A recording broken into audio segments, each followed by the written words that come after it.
প্রিয় শিক্ষার্থী, 14 নম্বর সমস্যা। 14 নম্বরে বলতেছে যে কোনো বাগানে ১,৮০০টি চারা গাছ বর্গাকারে লাগাতে গিয়ে ৩৬টি গাছ বেশি হলো। প্রত্যেক সারিতে চারা গাছের সংখ্যা নির্ণয় করো। অর্থাৎ দেখেন, এখানে চারা গাছ বেশি হয়েছে। বর্গাকারে যখনই লাগাতে যাব তখনই সংখ্যাটা আমাদের পূর্ণবর্গ হতে হবে। তো এখানে বর্গাকার মানে হচ্ছে যে এখানে সারি কলাম সব দিক থেকে কি সমান সংখ্যক থাকবে। তো এখানে যেহেতু ১৮০০টি লাগাতে গিয়ে হচ্ছে ৩৬টা বেশি হয়, তার মানে এই ১৮০০ সংখ্যাটা পূর্ণবর্গ সংখ্যা নয়। ঠিক আছে? তাহলে পূর্ণবর্গ সংখ্যাটা কত হবে? এই ১৮০০ থেকে এই ৩৬ যদি আমরা মাইনাস করে দিই, তাহলে যে সংখ্যাটা পাবো সেই সংখ্যাটা হবে আমাদের পূর্ণবর্গ সংখ্যা। ঠিক আছে?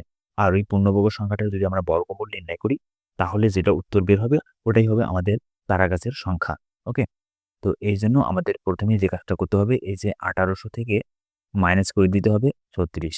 তো ১৮০০ থেকে ৩৬ মাইনাস করে দিলে ফলাফল আসবে, দেখেন ৪ এর চেয়ে ১০ মধ্যে ৬ আছে ৪, হ্যাঁ?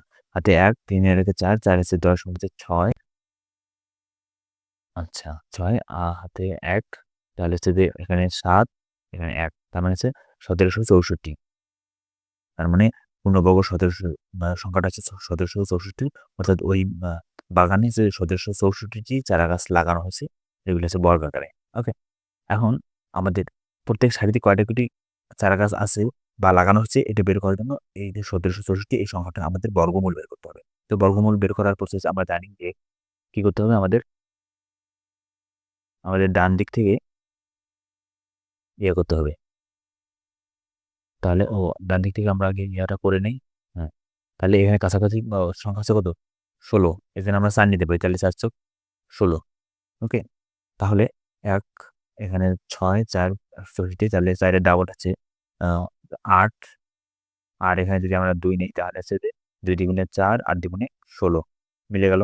তার মানে ৪২টি। তো দেখেন, আমরা যদি সমাধানটা প্রশ্ন পরীক্ষায় উত্তরে এভাবে লিখব যে বাগানে ১,৮০০টি চারা গাছ বর্গাকারে সাজাতে গিয়ে বেশি হলো ৩৬টি। তাহলে অতএব বর্গাকারে সাজানো গাছের সংখ্যা ১৮০০ মাইনাস ৩৬। অতটি। আচ্ছা শুনুন, আপনারা আমরা জায়গা বাঁচানোর জন্য এখানে হচ্ছে যে ১ লাইনে লিখছি। আপনারা এই প্রত্যেকটা লাইন নিচে, নিচে লিখবেন। ঠিক আছে? যেমন এটা পুরো লাইনটা একবারে লিখবেন। না লিখলেও চলবে এই লাইনটা। এই লাইনটা এর নিচে লিখবেন। হুম?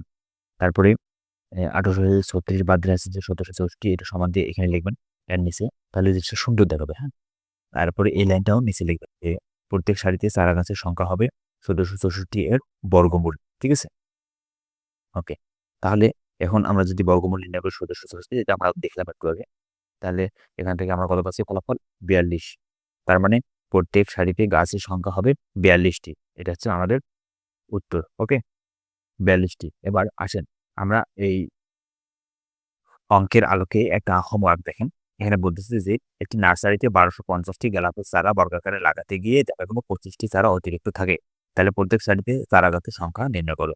এই হোমওয়ার্কটা আপনারা করবেন এই সমস্যার আলোকে।